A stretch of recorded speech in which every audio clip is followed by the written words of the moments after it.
The Yes Wonderland lineup is official.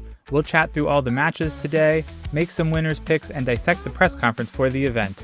We also have the Wrestle Universe Members show with a lot to unpack there, the Grand Princess documentary, and TJPW in Europe. Oh, and a very happy birthday to our Princess of Princess champion, Yuki Arai. All that and more coming up on the Tokyo Joshi Pod. Stay tuned.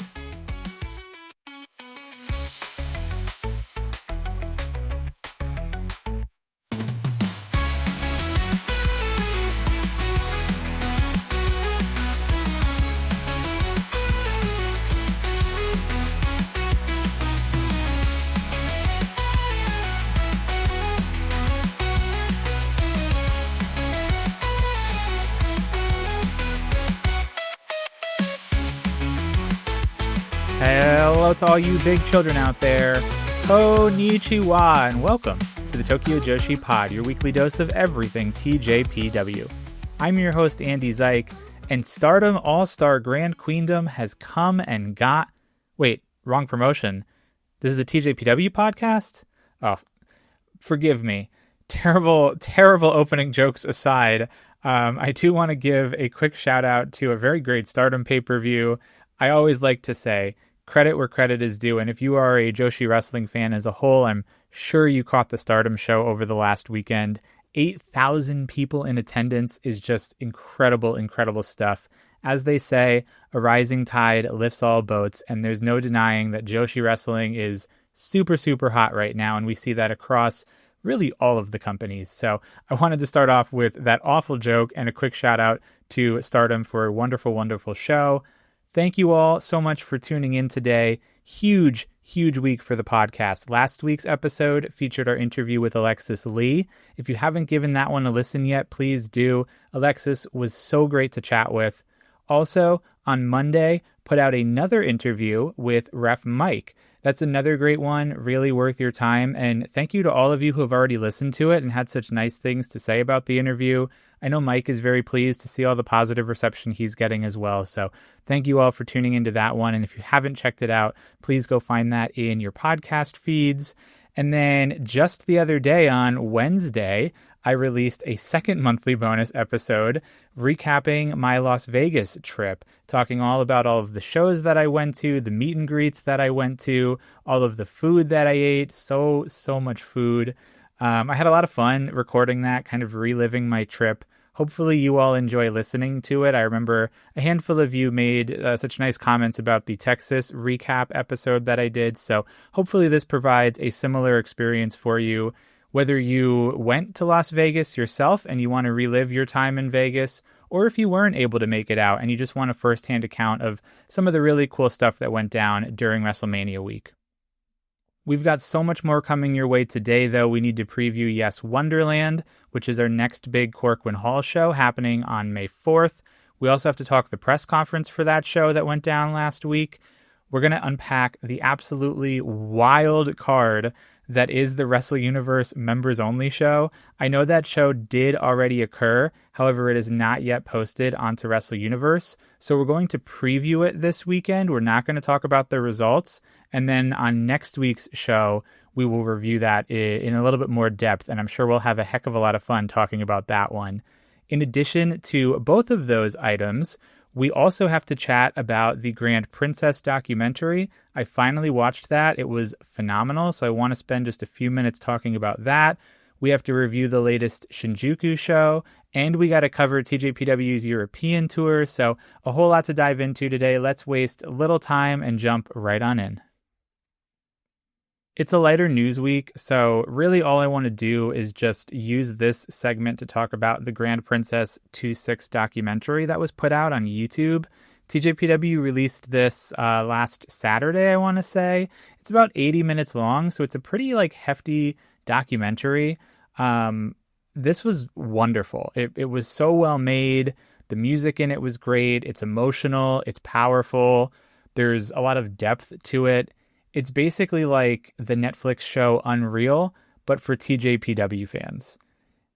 You can really hear and see how much TJPW means to these women and how much they love pro wrestling, how much they want to see TJPW succeed. We have Just a couple of things I'll call out, like Yamashita is talking about her dedication to TJPW. Mizuki and Hyper Misao talk a lot about Yuka Sakazaki and what she means to them and what she means to TJPW. You really got the sense that the whole roster, TJPW's roster, is just one giant family. It's like a sisterhood of sorts. A couple of my favorite moments from the documentary are Aja Kong consoling Arisu Endo after the Spark Rush tag team match. If you remember from the backstage comments, Arisu was just an emotional wreck after that match, but that was really like her coming out party. It really elevated her to the next stage within TJPW's pecking order. And there's such wonderful footage backstage where she just can't like get a grip. I mean that in a nice way, but like she just can't get a handle on her emotions. And Aja Kong comes over and she provides like a little bit of levity with some comedy, but also gives her some tough love, and then just ultimately gives her a big old hug and a pat on the head. It's just such a heartwarming moment. There's a really great moment where Yamashita and Rika Tatsumi, two of the pillars of the company, see off both Yuki Arai and Miyu Watanabe before they make the entrance for the main event. And that to me feels just like a very supportive moment from the two of the more senior members of the roster. In Yamashita's case, no one is more senior than her, being on the very, very first show. So I thought that was a really touching moment. After that main event, there's some footage of Watanabe coming back to the back, and she just looks lost. Like she doesn't know what to do or where to go. She doesn't have her title, and Mizuki finds her and just consoles her. I thought that was a very touching moment. And then the documentary ends with just a beautiful question asked to every roster member, some of the cameo players that were in attendance as well, like Veni, Aja Kong, but everyone is asked, what does TJPW mean to you? And all of the girls have varied responses, of course, but we get answers like Miyu Watanabe saying, I'd marry it if I wasn't an idol. Or Rika Tatsumi just letting out a laugh and saying, it's my life. Or probably one of my favorites, Mihiro Kiryu, where she just matter-of-factly says, it's home. This is my home. It's such an emotional documentary. I'm getting like worked up just remembering it. I really, truly can't recommend watching this enough. There's just something special about this company, about TJPW. It's got so much heart to it in a way that other companies don't seem to have that. And that's not a knock on other companies. It's a different type of wrestling. It's a different type of promotion. And TJPW just has this life to it. It just feels alive. It feels like there's so much spirit behind each of the competitors, each of the matches, each of the storylines. Like I say, I cannot recommend this enough. I got a little bit lucky here because after this documentary ended, I was like on cloud 9 after watching this. YouTube immediately kicked me over to another documentary that I didn't realize was posted, which was all about the road to Grand Princess 2-6. And this was like 30 minutes about Shion's debut at Itzunion, Yuki Arai qualifying for the main event at New Year's Party, and then Uber Eats winning the Max Heart. So like right as I reached the peak of that wonderful 80-minute Grand Princess behind the scenes documentary, YouTube algorithms did its job and it said, hey, you missed this other 30-minute documentary. So I loved that. But both of those are available on TJPW's YouTube channel. And like I say, I really cannot recommend this enough. If you are a fan of TJPW, if you are a fan of behind the scenes type content like this, there is some breaking of kayfabe. So if you are not into all of that, then maybe you have to put a little bit of that aside if you'd like to watch this. But that's really the one thing I would caution about this. But otherwise, it is tremendous. So much so that I can't wait to watch it again. And I'm actually thinking for a future monthly bonus episode, maybe doing a little bit of like a watch along. Let me know if you guys would be interested in something like that, kind of spice up our monthly bonus episodes with something new and something fresh, doing a watch along for this documentary. The only other piece of news this week is a birthday. It is a very, very special birthday because on Thursday, May 7th, our Princess of Princess Champion, Yuki Arai, will be celebrating her 28th birthday. That is right hot on the heels of Yes Wonderland 2-6. So Yuki's either going to have a wonderful birthday present, retaining her Princess of Princess Championship, or she's going to have a little bit of a sour birthday if she happens to lose that Princess of Princess Championship to Irisu Endo. We'll have to wait and find out. Of course, we will preview that event in just a few moments on today's show, but a very happy birthday to Yuki Arai. Before we talk previews, though, we do have a couple of shows to review. Let's start out with the one TJPW show that took place in Japan this past week, TJPW Spring Tour 2026, Next Door in Shinjuku. This was live on Wrestle Universe on Friday, April 24th from the ShinjukuFACE, one of the final times that TJPW will be running ShinjukuFACE, so that alone might be enough for you to watch this event. It's also just a bit under 2 hours, so a little bit on the shorter side for a TJPW show. We had 4 absent competitors. Miyu Yamashita, Shoko Nakajima, Hyper Misao, and Yuki Aino were all over in Europe for the Europe Tour. The attendance for this show, 312, which TJPW is listing as a full house. Safe to say that every Shinjuku show, or ShinjukuFACE show, for any promotion between now and September will likely be a full house. People are clamoring to go to ShinjukuFACE one more time, 2 more times, 3 more times before it unfortunately closes at the end of the fall. So 312 here. The last time TJPW was at ShinjukuFACE was just back in January for the Max Heart semifinals, where they drew 282. That is before the news that broke for ShinjukuFACE, so it makes sense that we see a little bit of an increase here and a full house. We open up with Rise Shirai giving the opening remarks and the house rules. Then we have the Up girls perform Love You More. And interesting to note, today's start call was performed by Uda Takami. Our first contest was a singles match between Sakura Hattori and Kira Summer. Starting this one off, Kira tried posing like Sakura, but Sakura wasn't messing around. She used her speed to confuse Kira before kicking her and then locking in somewhat of a hammerlock submission. Kira tried to counter by using her strength. She briefly had the upper hand, but Sakura quickly came back with multiple kicks, including a Pele kick. They traded offense for a little bit. It was speed versus power in this one before Sakura hits her Rakataicho flying forearm, and then she locks in that Shinden Fudorio hold, which makes Kira submit in 8 minutes and 25 seconds. Next up was a 6-woman tag match. Raku Palm teamed with Mifu Ishida to take on the Bumping Gritters and Mihiro Kiryu. Raku Palm entered in their Bucky's onesies for this, and Mifu came out as a specially decked out Bucky's cheerleader. Love the fact that Bucky's lore is now canon in TJPW, and I do have to say, the crowd at ShinjukuFACE, they reacted to this. They knew what Bucky's was. I don't know if many of these people have been to a Bucky's in their lifetime, but that tells me that they are watching the America shows on Wrestle Universe, and they appreciate what Bucky's is, at least as it pertains to its shenanigans within TJPW. All 6 of these ladies immediately pour to the outside, and Mifu holds the opponents in place up on that ShinjukuFACE walkway, and they get ready for a Bucky the Beaver attack from both Raku and Palm, but the trio of Mihiro and the Bumping Gritters moves out of the way, and the 2 Buckys end up colliding with Mifu instead. Shino then gives the Buckies a quick tour, and Mihiro apologizes before the Buckies are choked out with Himawari's hair. Instead of helping, for some reason, Mifu just decides to cheer for a few minutes. Maybe she was trying to will them out of the choke, but then she eventually breaks up the choke with her pom-poms.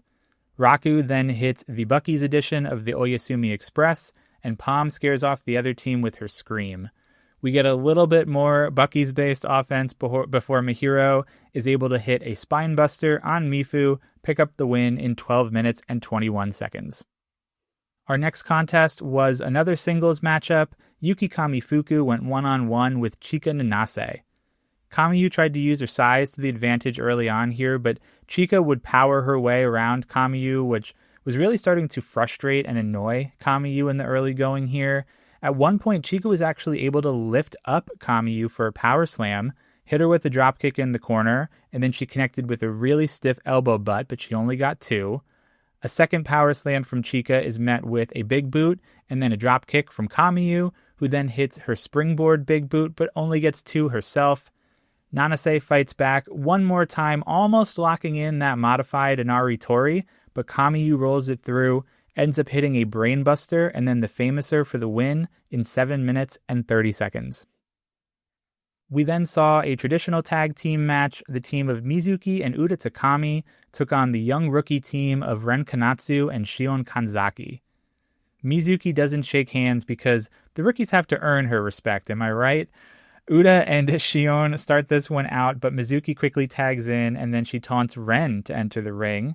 They all fight over who will get whipped in the corner, the whole Mizuki and Uda running gag that they have, but Mizuki and Uda are on the losing side of that exchange, and they go crashing into one another, also typical for that bit that Mizuki and Uda do.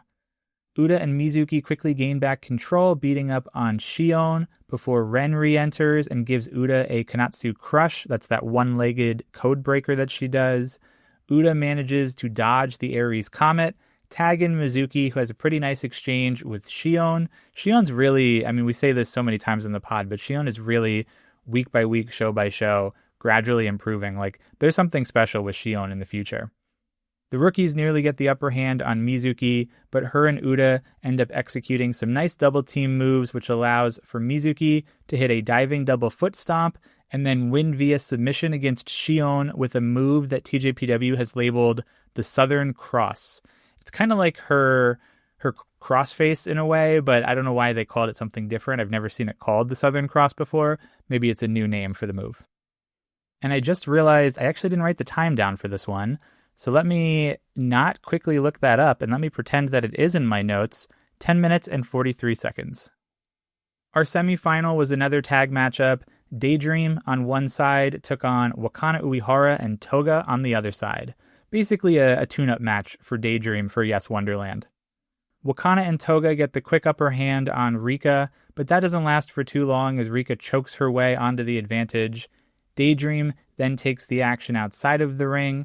Rika hits Wakana with a water bottle. I guess she got that from someone in the crowd. And then they fight up into the crowd. Daydream end up hitting their tandem elbow drop on that, I don't know if you call it a countertop, but there's that section of Shinjuku where people sit at almost like a bar stool kind of a setting. They did their combination elbow drop on that countertop, on that bar. I thought that was a really cool place to do it. Back in the ring, Wakana takes the fight to Miyu, but Miyu proves a bit too strong for her to handle. Rika tags in, slaps on a figure 4. She goes for a sleeper, but Wakana falls backwards into a cover. Toga and Miyu then tag in, and Toga meets her shoulder tackle for shoulder tackle, which, much to the crowd's delight, they were very into that exchange. Toga tries for what looks like a German suplex, but Miyu stuffs it and she ends up grabbing onto the ropes. Toga then instead hits this huge absolute zero from the ropes, and then we see dueling submissions in the ring, a sleeper on Watanabe, and a banana pillow on Rika. Somehow or other, Rika manages to wrap her legs around Toga's head for leg scissors, and after this weird submission centipede is broken up, Watanabe hits a power slam and then gets the giant swing on Toga. Toga finds her way out of the Canadian backbreaker, but Rika hits her with a hip attack before Daydream connect with the Daydream Eternity for the win in 14 minutes and 17 seconds. We get some quick backstage comments for this match. Daydream say that Wakana and Toga are getting stronger. They claim that they will defeat the Inspiration, and then they say that they want new entrance music once they do defeat the Inspiration. Someone asked them about the dolls they made for the Yes Wonderland press conference, and don't you worry, we'll get to the dolls. They weren't here at this show, but Daydream said, you know what? They were too tired from the press conference to show up today. In the main event, yet another tag team match saw the team of Princess champion Yuki Arai and number 1 contender for the International Princess Championship, Haru Kazushiro. They teamed up to take on Daisy Monkey, consisting of our International Princess Champion Suzume and our number 1 contender for the Princess Championship, Arisu Endo. This is one of those super preview tags that TJPW loves to do, and it functions as both our first International Princess preview tag and our first Princess preview tag. Arisu and Arai get us started. They feel each other out, but they ultimately come up even. Suzume and Haru tag in, with Suzume quickly getting the better of Haru. Arisu tags in, and Daisy Monkey just kind of rotates some offense against Haru. Haru is eventually able to counter some of Suzume's moves, tags in Arai, but Arai falls victim to that same Daisy Monkey onslaught as well. Daisy Monkey hits stereo dives to the outside, and we find ourselves back with Arisu and Arai, round 2. They trade some forearms. Arai definitely has the size advantage here. That's pretty evident looking at the two of them side by side. She uses that size advantage to her advantage, gets in her new Indian Deathlock submission. Arisu, though, pulls her into a guillotine choke and then a roll-up. She catches one of Arai's big boots into another roll-up, hits a water wheel suplex, and then tries to get the Juno Okite, but Arai blocks it. Arai then tries for a full Nelson Buster, but Arisu wiggles to the ropes. Arai pulls her out of the ropes and hits that full Nelson Buster anyway. Haru and Suzume then tag back in, and again, Suzume getting the upper hand. Haru keeps trying to go for that Izuyoi, that forearm submission hold that she does, but Suzume blocks it a whopping 3 times. Arai needs to hit Suzume with the big boot for Haru to actually slap on that Izuyoi. With that maneuver locked in, Arisu comes to the rescue to break the hold. Both Haru and Suzume try for some springboard maneuver at the same exact time, which somehow Suzume turns into a facebuster. Suzume goes for the ring a bell, but it's blocked. Haru hits a fisherman's suplex, but she doesn't hold on to it for the pin. Suzume then connects with the ring a bell, but Arai is right there to break up the count. Arisu hops back in, eliminates Arai with a side kick, but Suzume's ring a bell is countered into a bridging pin from Haru. Suzume hits one more facebuster, then is finally able to land the ring a bell in 15 minutes and 26 seconds, pinning Haru for the victory for Daisy Monkey. An action-packed matchup, that main event. After it's over, Daisy Monkey state both of them will be wearing belts again soon, albeit they will be different colors this time. What that ties into is Daisy Monkey's backstage comments. They elaborate on that a little bit more. They point out that their circumstances have flipped since the Itinyon show, where Risu was the International Princess Champion and Suzume was challenging for the Princess of Princess title. Well, now we have the opposite. Suzume is our International Princess Champion, and Arisu is challenging for the Princess of Princess Championship. And as it relates to the different belt colors, they're referencing when the two of them stood at the top of the tag team mountain as the Princess Tag Team Champions. This time around, they promise to both win together, win the belts on the same night, and Arisu then refers to Arai as the protagonist. On the other side of things, Haru says she will become stronger over the next 10 days and watch many, many hours of Suzume matches. Arai is frustrated with the loss, but praises Haru's determination and says the only win that matters is the one that comes on May 4th. A fun show overall. Like I say, one of the very last few at the ShinjukuFACE for TJPW.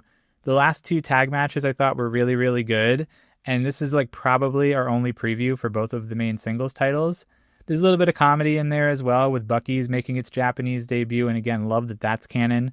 I have to say I recommend this show, if only for the setting, the ShinjukuFACE venue, but the semifinal and the final tag matches are both really, really good. And of course, if you love comedy and you love the Bucky's lore, go ahead and check out that 6-woman tag as well.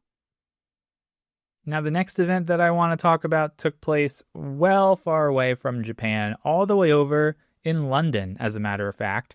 On Saturday, April 25th, the second collab show between TJPW and EVE was held at the Big Penny Social in London. This was live on EVE's YouTube channel. The VOD is up there. This show also a bit under 2 hours. All of the EVE content, all of the live shows, the live streams, they are behind a paywall, but it's only like $9.99 a month.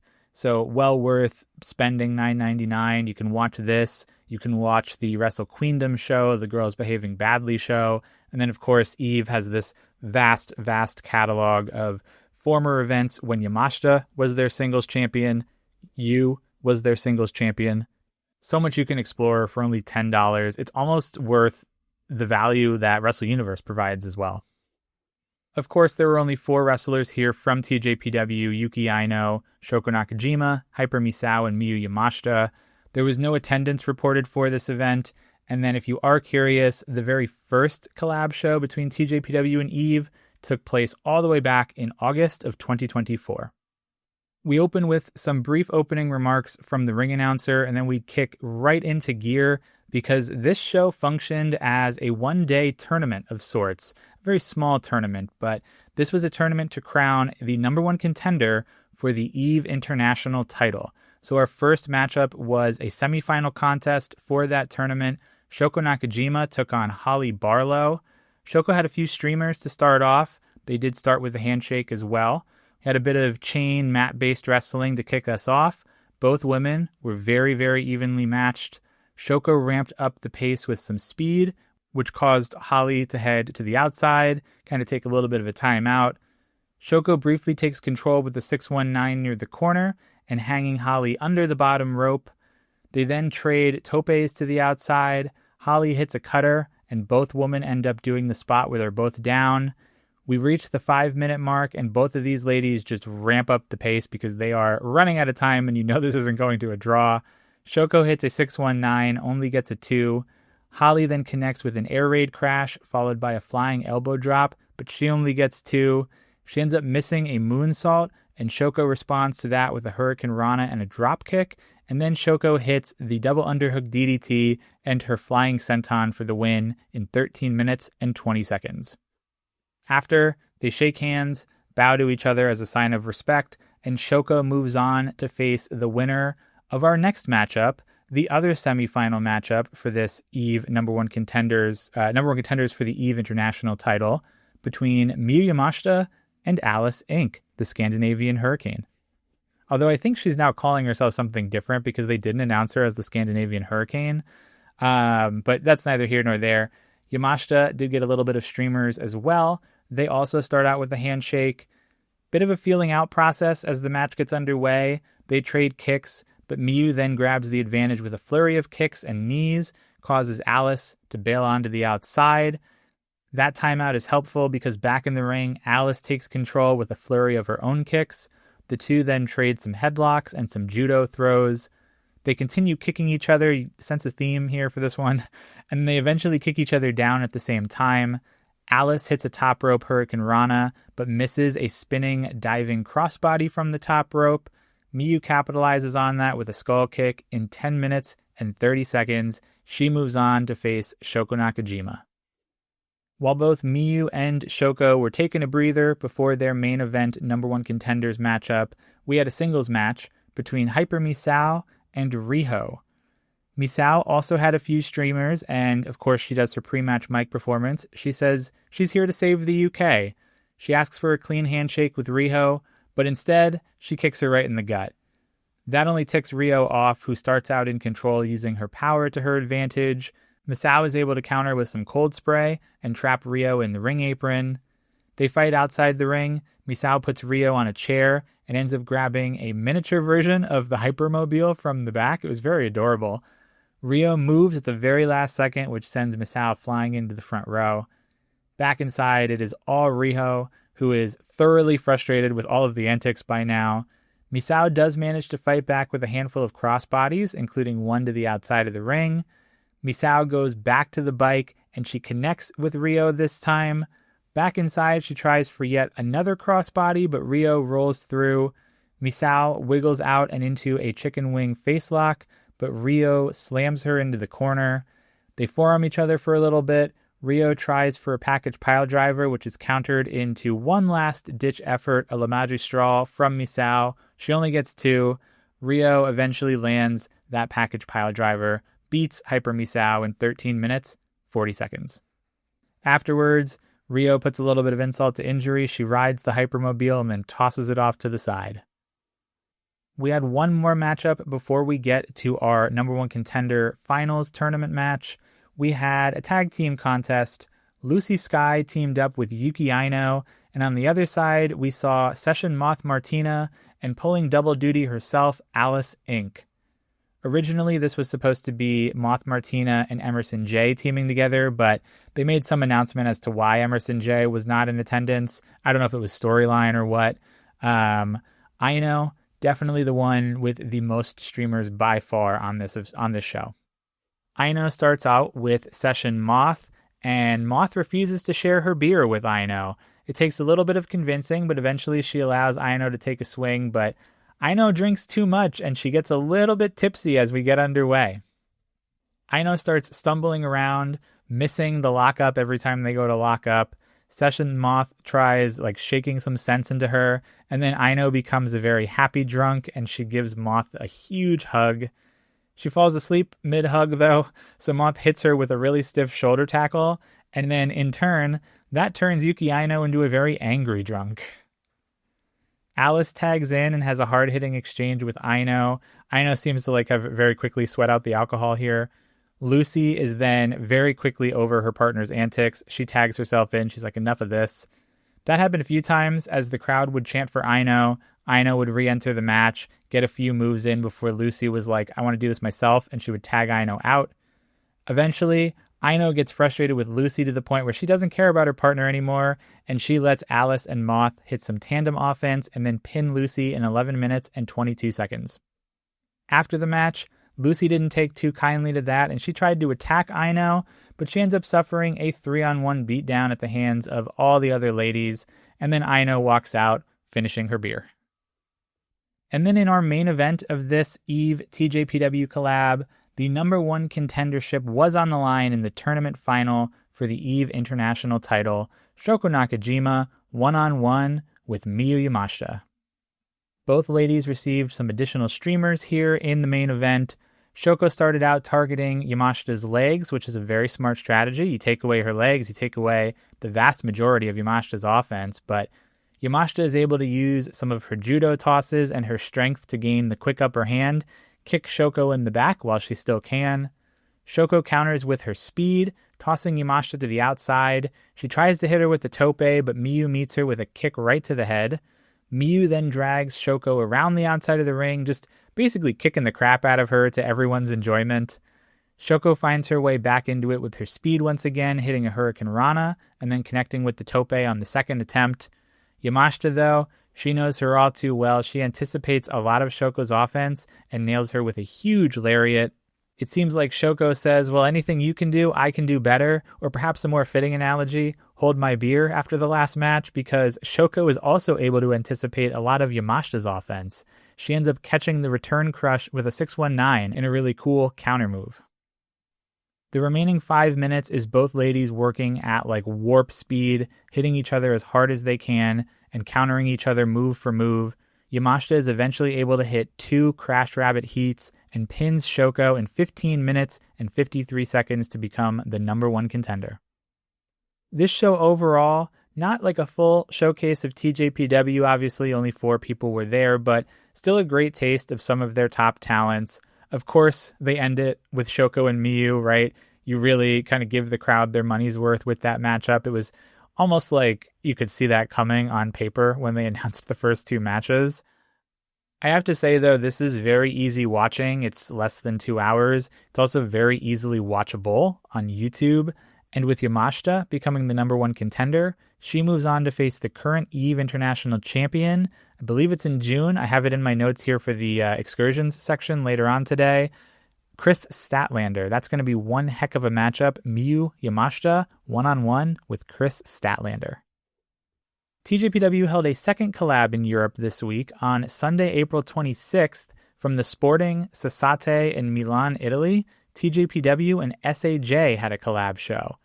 While this event has taken place and we do know the results, I can't find this anywhere. I don't think it has been posted just yet. It was not live streamed, and as far as I can tell, all of the SAJ events are put up on Vimeo as an on-demand pay-per-view kind of thing. From what I saw, they were anywhere from $5 to $10, so perhaps they just haven't gotten around to editing the show just yet, and it'll come up in the future. So we'll talk about it. We won't be able to talk too much in depth. Once I have a chance to watch this show, perhaps we'll come back and we'll revisit it in a little more depth if it makes sense to, but let's run through the card and we'll run through the results here. There are a few non-TJPW matches, so I will include those as well, just for the sake of, being complete for this event. The opening was a 6-man tag match. Mirko Mori, Ecstasis, and Adriano took on Goro, Mirak, and Tony. Those are the only names that were listed. I guess the guy just wrestles as Tony. The team of Mori, Ecstasis, and Adriano won. Next up was our first TJPW match. Shoko Nakajima went one-on-one with Kanji. Surprisingly, Kanji defeated Shoko Nakajima. That's one that I want to check out to see just how Kanji was able to pull off the victory over Shoko. So I've got my circle around that one for once this show is posted. Next up, another TJPW singles contest. Yuki Aino went one-on-one with Corey Zero. Originally, Aino was supposed to wrestle a competitor by the name of Irene, but Irene was unable to make the show. So instead, we got Corey Zero, whom Aino defeated. Aino won this contest, defeating Corey Zero. Next up was a tag match, another TJPW match. We had the team of Session Moth Martina teaming with Flamingo to take on Hyper Misao and LG. This was a mixed tag match. Session Moth and Flamingo do pick up the victory here, defeating Misao and LG. Not sure who pinned who. I would think that Misao did not take the pinfall, but who knows? This is also circled to check out. Basically, at the minimum, I'm going to watch the 4 TJPW matches from this event once it gets posted online. But like I say, TBD on when that's going to happen. The final TJPW match was a singles contest between Miyu Yamashita and Sebastian DeWitt. Miyu did emerge victorious, defeating Sebastian DeWitt here. And then we had 2 more matches in our semifinal. The SAJ and ASCA tag titles were on the line. The championship team, Mike Bird and Crimmy, faced off against Rio and Eden. Bird and Crimmy were able to defend their championships. And in the main event, the SAJ openweight title was on the line. The champion, Lupo, defended against Koga, and Lupo did come out victorious, defending their championship. I will certainly keep you all updated as that show gets posted, and like I say, maybe we'll review it in full on a future episode once we're able to watch it. There is a show that did take place, so we're kind of bridging the gap here between our reviews and our previews, but because the show took place on Wednesday, April 29th, just yesterday as I'm recording this, it has not yet been posted to Wrestle Universe, so we're going to preview it today, and then once it is posted on Saturday, May 2nd, and I have a chance to watch it on next week's show, we'll go ahead and review it. And the show in question is one of my personal favorite shows every year, the Wrestle Universe Members Only event, which this year is called Pre-Tokyo Joshi Pro Wrestling .10. I don't know what that title means, if it holds any significance, but this one went down on Wednesday, April 29th, as I mentioned, video on demand releasing on Saturday, May 2nd, from the Itabashi Green Hall. No absences were scheduled, and I don't believe anybody ended up missing this show. Fumirin is supposed to read out the opening announcements as opposed to Rise Shirai here, and Fumirin is supposed to read these announcements in a Kansai accent. There's also a secret musical segment scheduled at some point during this show. No other notes were given from TJPW about what that means or who's going to be singing or performing music. It is left very, very vague. I hope it's not just the Up Up girls. That would be kind of a letdown. We see them all the time. But really the treat of this is this match card. We have 6 matches here. I don't know if this is the order of the matches, but we'll just run down in the way that TJPW presented them and try to keep up, because this one is a whole big box of kooky fun. There's a singles matchup. Shion Kanzaki is going to go one-on-one with Sakura Hattori. This is probably the most normal match on the show. There is a 3-way scramble, which is called the Toga-kun 3-way scramble, which of course features Toga, and then also Rika Tatsumi and Ren Kanatsu. We have a literary and martial arts tag match. On one side, we'll see Miyu Watanabe and Chika Nanase. On the other, we'll see Arisu Endo and Haru Kazushiro. I have to think this is going to be similar to like the quiz-style matches that TJPW's run in the past. And then I also really like that we're seeing Miyu Watanabe and Chika Nanase team up. If you remember a few weeks ago when we talked about the Ueno event, these two faced off in a singles match, and I said, wouldn't it be great to see them tag? Well, we're going to get it on probably the least serious show of the year. The 4 ladies who went over to Europe, Miyu Yamashita, Shoko Nakajima, Hyper Misao, and Yuki Aino, will have a 4-way matchup that is being dubbed an Indian poker match. Your guess is as good as mine, whatever the heck that means. we will also have a 5-way Superstar timed entry rumble. And now pay attention to that language. That language is used very intentionally. A 5-way Superstar timed entry rumble. The 5 competitors in this matchup are going to be Mihiro Rock-sama, John Shino, the Ashita Taker, Shinsuke Wakanamura, and Kira Ripley. Now, they sound a little familiar to me, both from TJPW side of things and from another major company. So we will have to see just what this looks like. The note that I wrote down was, yes, pump this directly into my veins, because my goodness, just based on these names alone, I was ready for this. And then I happened to see a few pictures online of the 5 ladies impersonating the 5 superstars from WWE, and it's everything I want and more. So I simply can't wait to watch this timed entry rumble. And then in what is always the most fun, but I mean, maybe this rumble is going to give it some run for its money, we have the costume change match, where it's usually a tag match. This year it's an 8-woman tag. And basically what happens is different women will change gears. And so you have someone like cosplaying and acting out the mannerisms of a different competitor. For example, last year, the one that was the talk of the town was Wakana Uehara as Miyu Yamashita. And Wakana did like a spot-on impression of Yamashita. Of course, she was wearing the gear as well, but she had everything down, all the mannerisms, all the kicks, the intro announcement, basically everything. So the costume change is always a lot of fun. On one side of things, I'm going to give the names of the actual competitors. Don't know who they're dressing up as. If you want to go online, I'm sure you can find a picture of it and kind of spoil it for yourself. But the actual wrestlers that are in this match, on one side, Yuki Arai, Mizuki, Yuki Kamifuku, and Raku. And on the other side, Suzume, Pam Harajuku, Himawari, and Uda Takami. Really looking forward to this show. I can't wait for Saturday. I've kind of got it penciled in to watch this like as soon as possible. I am so excited to talk about this next week. We will review this next week. So strap in when it comes time to watch this, and don't take it too seriously. Obviously, I probably don't need to tell you that after just hearing the card alone. Probably the more important show that we're going to preview today is Yes Wonderland 2-6, our next Korakuen Hall show, which will take place on Monday, May 4th. Monday is a holiday in Japan. That's why this show is on a Monday. This will be live on Wrestle Universe. So for us in the States, it's going to be 10:30 p.m. Eastern Time on Sunday night, 7:30 p.m. Pacific Time.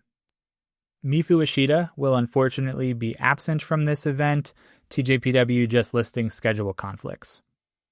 We do know the match order, so this will be the match order for this show. We're going to open up with a singles match between Ren Kanatsu and Shion Kanzaki. They faced each other just back in February at the Max Heart Finals, where Ren picked up her very first win, or her singles win of her career. So Ren does lead the head-to-head here 1-0. I think the storyline is going to be, will Shion match her 1-1? I don't think so. Remember that Ren has 6 months on Shion in terms of the date that she debuted, so I would be surprised if Shion gets her first win here. It would feel really soon, having just debuted in January, but you never know. That said, though, I'm going to stick with Ren here. I think Ren will get her second singles victory of her career. We'll then see a 6-woman tag matchup. The Bumping Gritters will team with Chika Nanase. They're going to take on the team of Wakana Uehara, Kira Summer, and Yuri, wrestling out of Ganbare Pro. The last time Yuri wrestled for TJPW was actually back in 2024, when TJPW ran a crossover show with Ganbare Pro. The only other note I have here is, begrudgingly, Kira and Chika are on opposite sides yet again. You easily could have made this the Bumping Gritters and Wakana taking on Kira, Chika, and Yuri. Maybe there's something to do with like the strength of the teams or whatever, but I'm here for the team of Kira and Chika. We need to see that team in next year's Max Heart. There's another 6-woman tag here. This is like probably the most unhinged match that we have ever seen in TJPW. And yes, that includes the 5-way Superstar timed entry rumble that we just talked about. This 6-woman tag is going to see, on one side, the love triangle, Raku, Pam Harajuku, and Yuki Aino. And on the other side, the all-goblin lineup of Mizuki, Uda Takami, and Mei Suruga. May just was in TJPW back at the Inspiration show a few weeks ago, but prior to that, we haven't seen May in TJPW since Wrestle Princess 6. I don't know who was cooking something up, but they were cooking hardcore because the team of Mizuki, Uda Takami, and Mei Suruga is straight out of someone's crazy mind. This is going to be a heck of a lot of fun. It's probably not going to be too serious, but hey, you never know. We will then have a tag team contest. Yuki Kamifuku will team up with Aja Kong. They have a little bit of a friendship, mentorship, whatever you want to call it. They're going to take on the dynamic duo, the sisters from another mister, if you will, Mihiro Kiryu and Kakeru Sekaguchi. Aja making her return from Grand Princess to 6. Kakeru was just on the Inspiration show a few short weeks ago. This is also going to be a little unhinged with the lookalikes in there, and then Aja Kong too, but maybe slightly less so than the previous match. One of the undercard matches that I'm really looking forward to here is a singles match. Toga, one-on-one with Ryo Mizunami. Ryo returning to TJPW for the first time since she signed with Sendai Girls, which is lovely to see because I had a feeling like with Sendai Girls working so closely with Stardom that perhaps we wouldn't see Aniki anymore in TJPW. I think it was like the very next day TJPW announced that she was going to be on this show. So Ryo will be making her return. The last time we saw her was the Max Heart Finals in February. This is a big time singles matchup for Toga.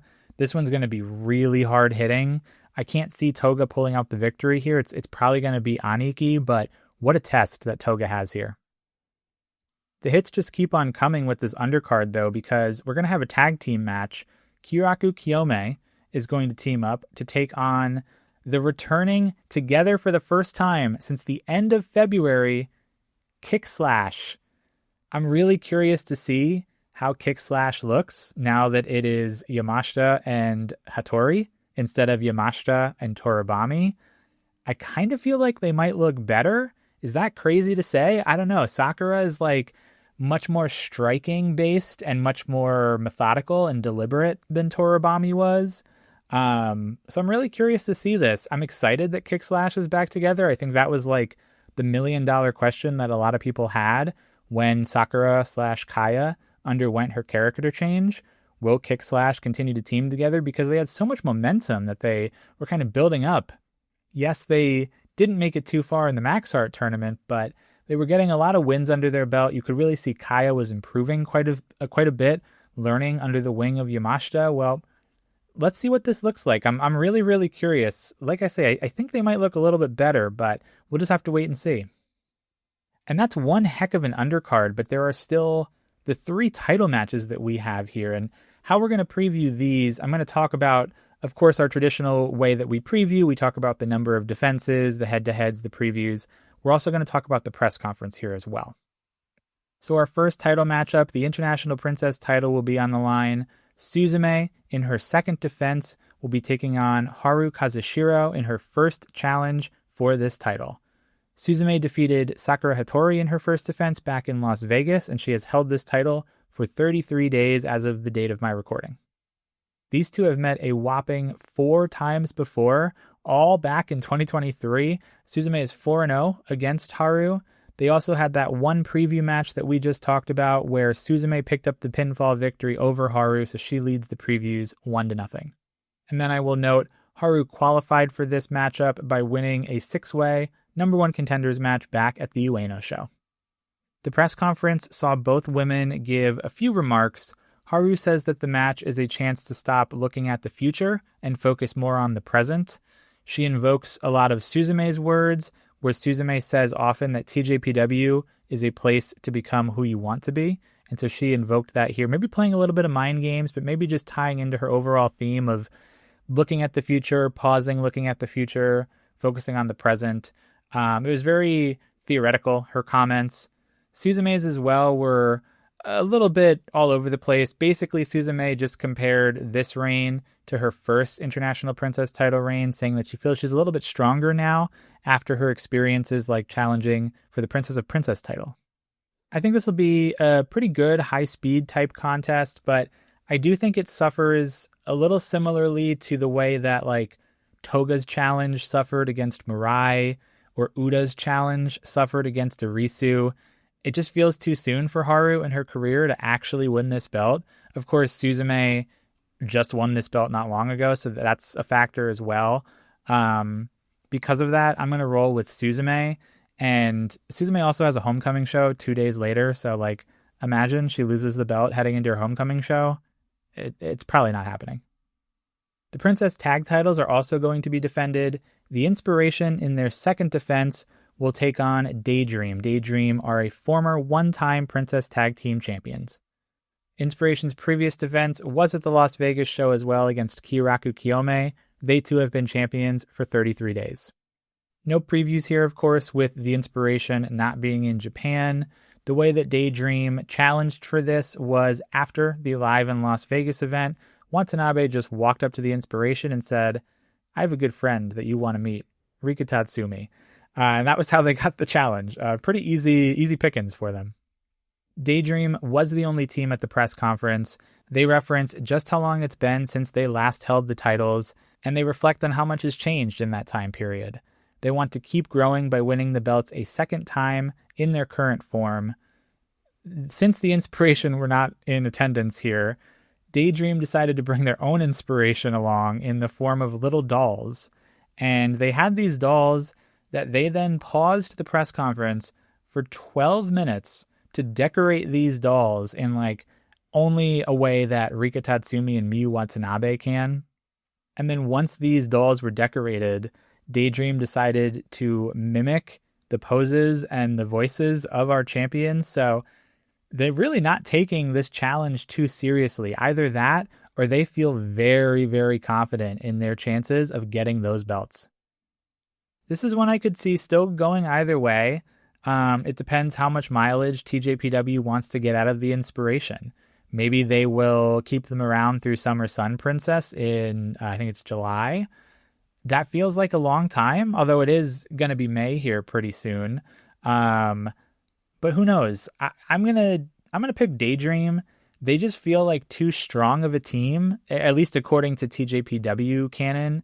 They feel too strong of a team for a team like the Inspiration, an outsider team, to come in and beat them. But we have seen the Inspiration defeat Korakuen Hall. Of course, they defeated Uber Eats to win the titles. So I do think it can go either way, but I'm going to roll with Daydream.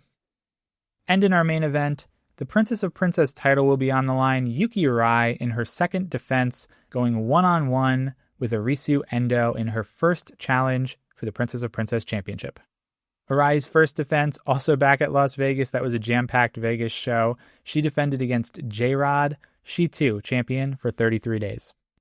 Now these two have met a whopping 5 times before, and the edge really goes to Arai. Arai having won 4 out of the 5. Arisu's one victory came in last year's Tokyo Princess Cup.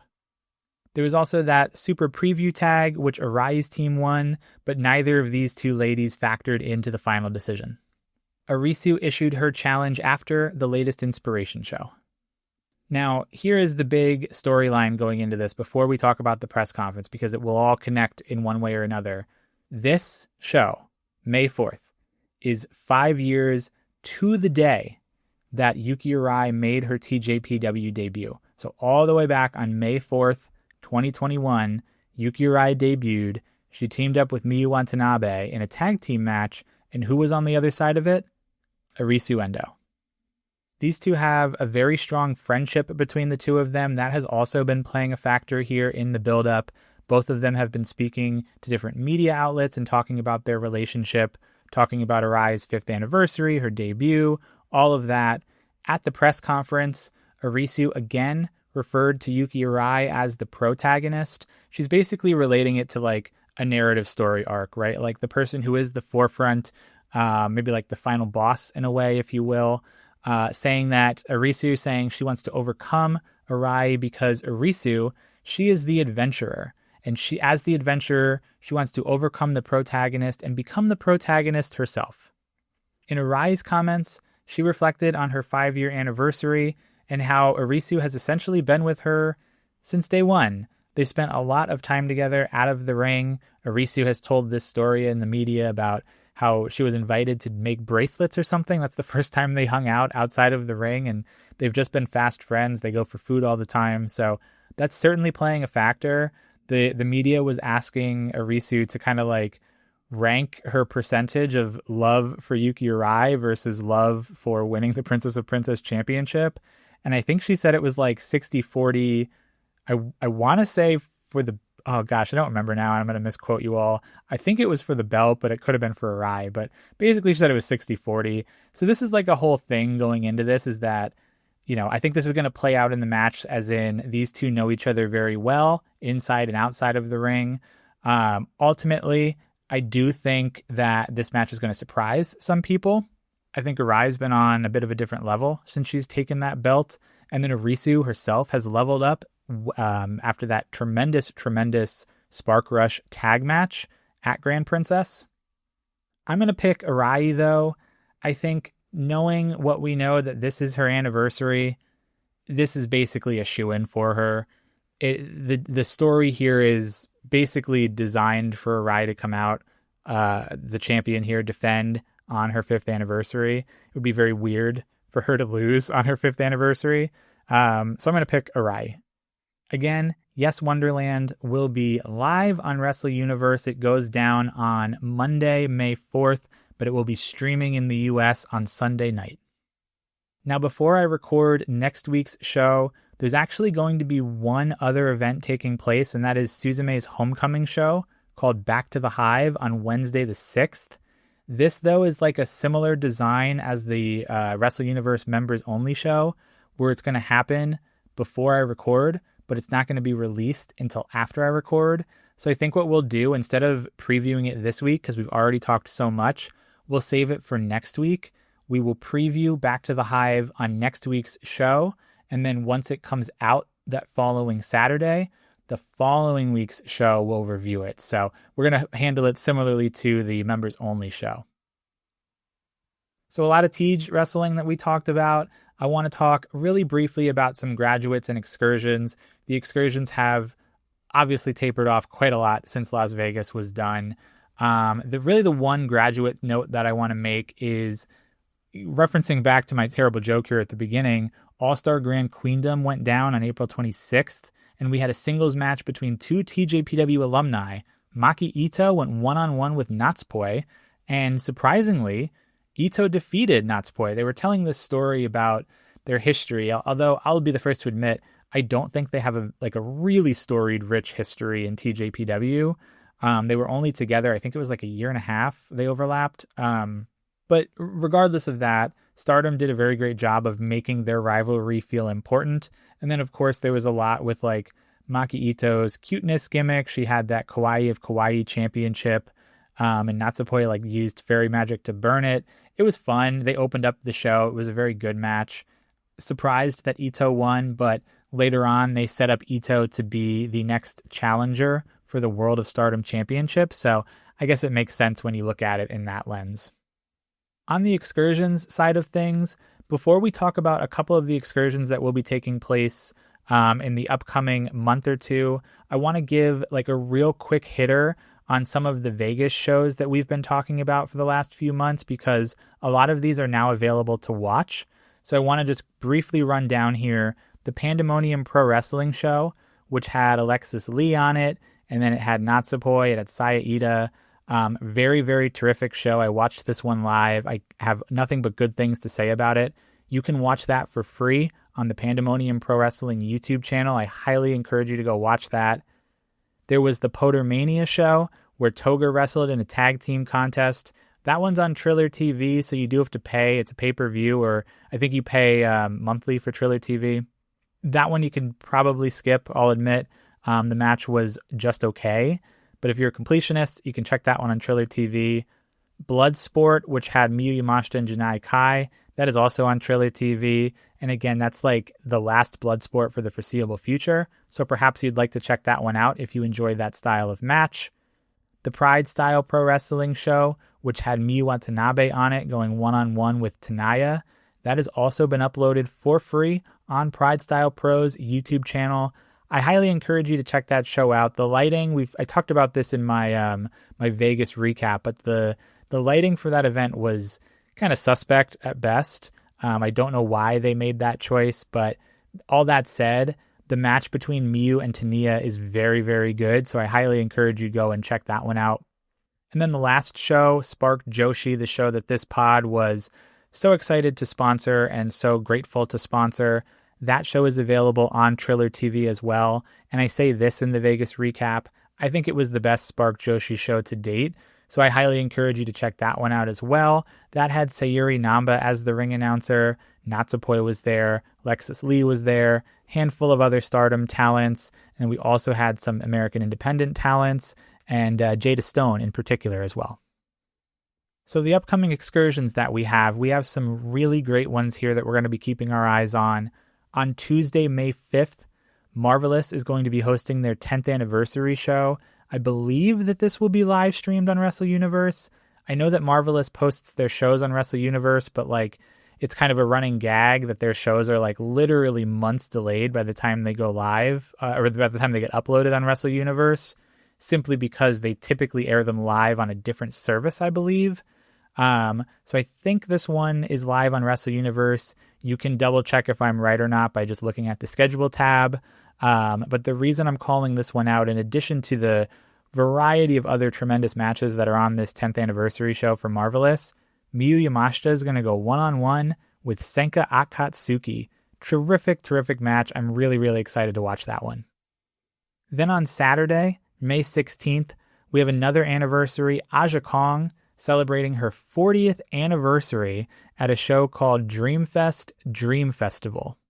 There is an insane amount of talent on this show. The likes of Unagi Sayaka, TJPW alumni, Momoka Hanazono, Hiroyo Matsumoto, who has a cup of coffee in TJPW, Rina Yamashita, Shuri, Takumi Iroha, Chihiro Hashimoto, Kakeru Sakaguchi, who's going to be on the Wonderland show, Haruka Umasaki, just a handful of the names. There are a couple of matches that are going to feature active TJPW talent as well. We're going to have a tag match. Shoko Nakajima is going to team up with Marvelous's own Sora Ayami, and they're going to take on Mika Iwata and Rina Amakura. That's going to be a very good one. And then what I have to imagine here is the main event, because Aja Kong is in it. We have an 8-woman tag that is from the multiverse here. Aja Kong will team up with Kaori Yoneyama, Ryu Mizunami, who's also on that Wonderland show, and Hikaru Shida. Those 4 are going to take on Nagisa Nozaki, Sayori Ano, Veni, and Yuki Kamifuku. So you have so many promotions represented here. You got Sendai Girls, you got AEW, you got Marigold, you got Stardom, you got TJPW, you have freelancers. I don't know what Kaori's promotion is called now. It used to be YMZ. I think it's Gokukun Wrestling now. She's got her own promotion, but there are so many promotions in here, promotions that historically do not collaborate with each other, that have a bit of a contentious relationship. So it's really nice that everybody is coming together for a living legend in Aja Kong. I'm sure Aja has a number of favors and a number of strings that she can pull here, but this is going to be a great show. I'm not quite sure where it's going to be streaming, but I have to imagine it will be pay-per-view somewhere. And then we talked about it earlier, but on Friday, June 5th, EVE 150, History Makers, Rule Breakers. This is where we will see Miyu Yamashita challenge, put her number 1 contendership up to the task here. She will challenge Chris Statlander for the EVE International Championship. And again, all of the EVE shows are streamed on their YouTube channel. This one, June 5th. Another packed week in the world of TJPW. The global tour is finally coming to an end, although we still have Malaysia, but we'll just have to wait and see when Malaysia shows get rescheduled for. But we are starting to slowly go back to the 1 show a week from TJPW, which is that was what was normal before the fall, really. And then we just went into overdrive here for 6 months. But all that being said, we are finally going to start coming back down to a little bit of easier shows, shorter shows, and easier watchings as well. So that being said, grab your cold spray and your ice packs. After this world tour, I'm sure you need them. On next week's episode, we'll review Yes Wonderland and the Wrestle Universe Members Only show. Strap on your bootstraps for that one. who knows what kind of silliness is going to be on that recording. We'll also preview Suzume's homecoming show, Back to the Hive, and we'll probably talk a little bit about that Marvelous Anniversary show as well. I hope you enjoyed the show today. If you did, you can subscribe wherever you get your podcasts so you don't miss any future episodes. You can follow us at Tokyo Joshi Pod on Instagram, TikTok, and X. If you want to email the show, tokyojoshipod@gmail.com. But above all else, remember to keep your hearts burning, stay magical, my friends, and we'll see you next week on the Tokyo Joshi Pod.